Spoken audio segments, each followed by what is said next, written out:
game. You know, if I'm manager, I may have to get on the phone in the dugout and call Sandy Alderson and say, "What do you want to do here? Protect me now." Sandy needs some help here. Back up.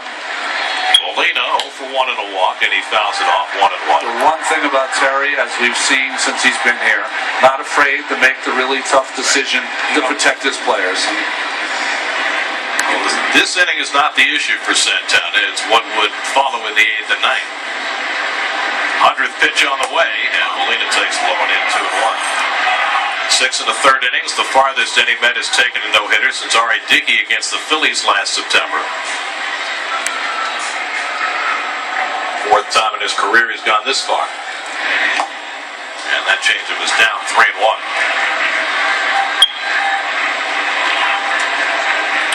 Matt Adams, the first baseman, the only left-hand hitter in the lineup for the Cardinals tonight, waiting on deck.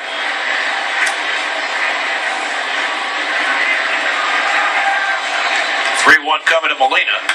And a fly ball deep left field. Back goes Baxter onto the track. He makes the catch! What a play! And Baxter may be hurt,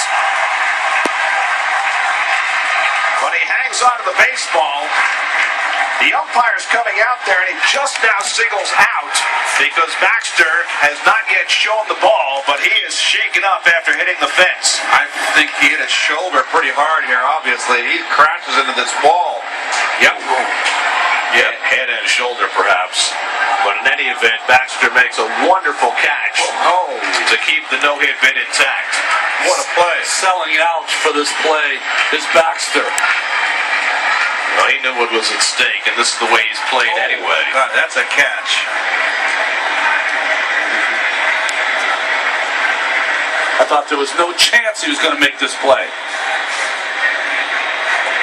Using that speed, and you're right, he hit that shoulder awfully hard. He stumbled here. He wasn't able to turn to get the flat of his back, the full part of his back against the wall, and it just went up against his left shoulder.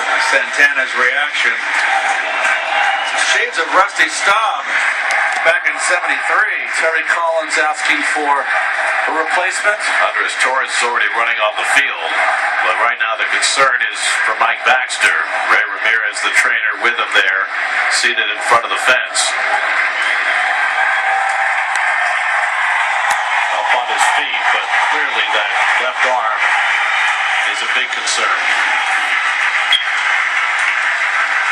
Let's see where his wrist and the glove come into play here against the wall.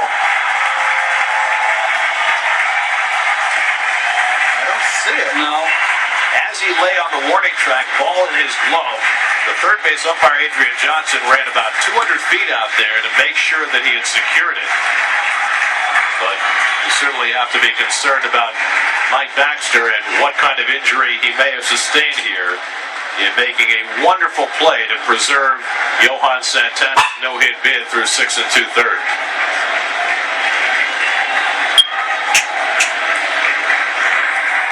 So Baxter, the hometown kid who has played so remarkably well for the Mets,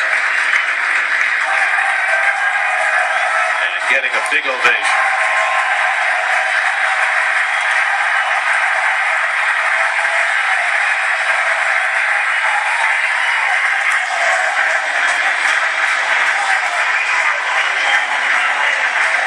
That's an awful long walk. What they say? Just very nicely done by Met fans there. If in the course of a no-hitter, what do they say? There's always 1 or 2 or 3 plays. There's always some gifts from the baseball gods, it seems. Well, we've already seen 2. That great play and the bad call on the Beltran ball that should have been scored a base hit. Torres comes in to play center. Nieuwenhuis moves to left. And now Matt Adams takes inside for ball 1. So now what if Santana having to wait these few minutes during the delay? Adams has struck out and walked tonight. And he takes it low 2-0. I will say that everyone on that field and in the dugout is a little shaken up now, including the pitcher.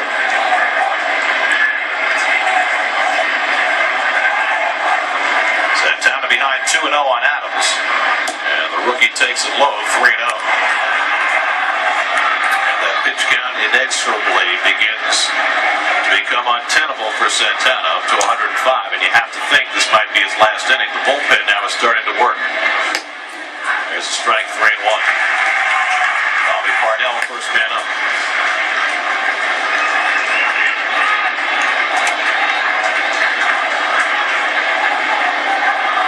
Now the 3-1, and Adams hits a tapper down to first. Davis makes the play. Santana has a no-hit bid intact through 7. Now the question is, will he be able to continue beyond this? Mike Baxter helps Santana get through the 7th with a tremendous play at the cost of his shoulder. 5-0 New York.